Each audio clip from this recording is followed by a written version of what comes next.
Oggi ci troviamo nel laboratorio Grafica Via Sette Dolori, nel cuore dei Sassi di Matera, un'associazione di incisori nata nel 1976 per diffondere e valorizzare la stampa d'autore. La grafica ha più di 40 anni di attività ed ha avuto l'onore ed il prestigio di avere ospiti di livello internazionale. Una delle numerose tecniche incisorie di stampa utilizzata è la punta secca. Essa inizialmente indicava lo strumento di acciaio, ma successivamente si è esteso anche alle matrici e soprattutto alle stampe stesse.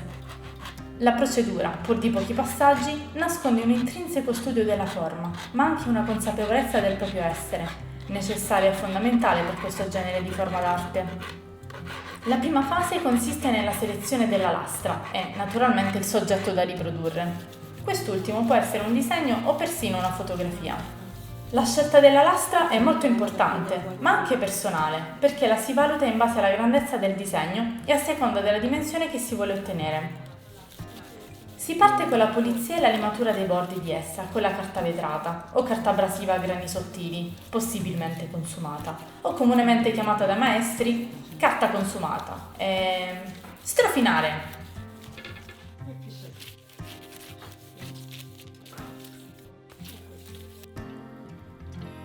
La pasta abrasiva aiuta a togliere le eventuali impurità. La matrice sarà pronta solo quando ci si potrà specchiare nel suo riflesso.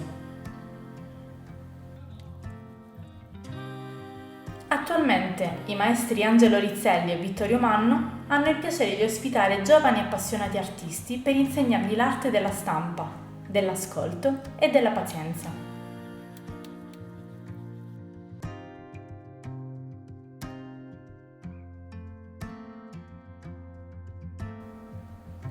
Adesso si passa al cuore della stampa d'incisione, l'incisione.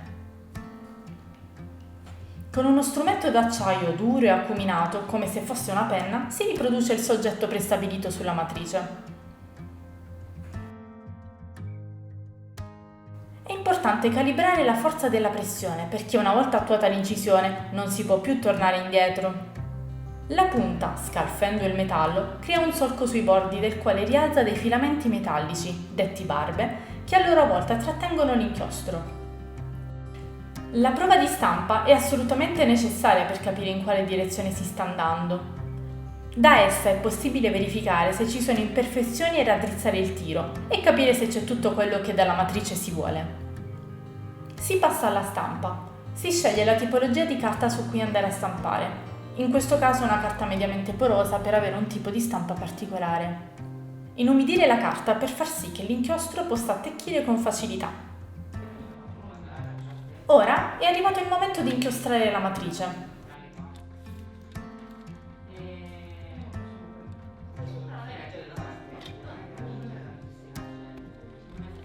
La lastra, posizionata sul banco di lavoro, una volta passato l'inchiostro adatto, viene pulita con uno strumento utile per eliminare l'inchiostro in eccesso, la tarlatana. Essa è anche fondamentale per far penetrare meglio il colore nelle barbe.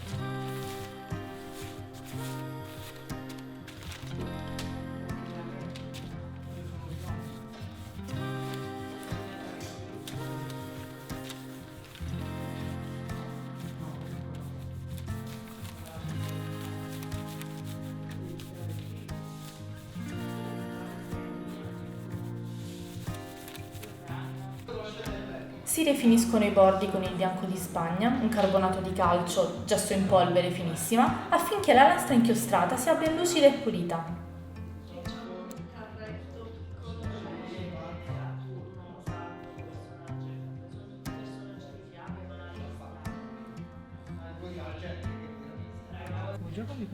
Ora la matrice è pronta per il suo ultimo step, la stampa.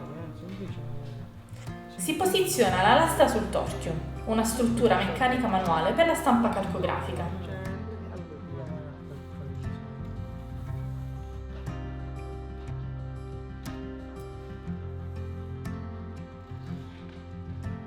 Posizioniamo il foglio umido su di esse e facciamo scivolare la prima parte sotto la pressa del torchio. Adagiamo il cencio su di esso e facciamo girare il torchio.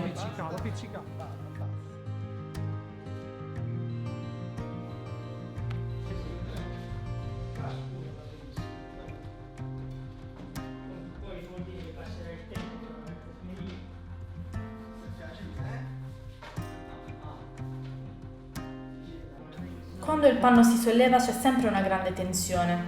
Tutto il tuo lavoro è sotto quella coperta.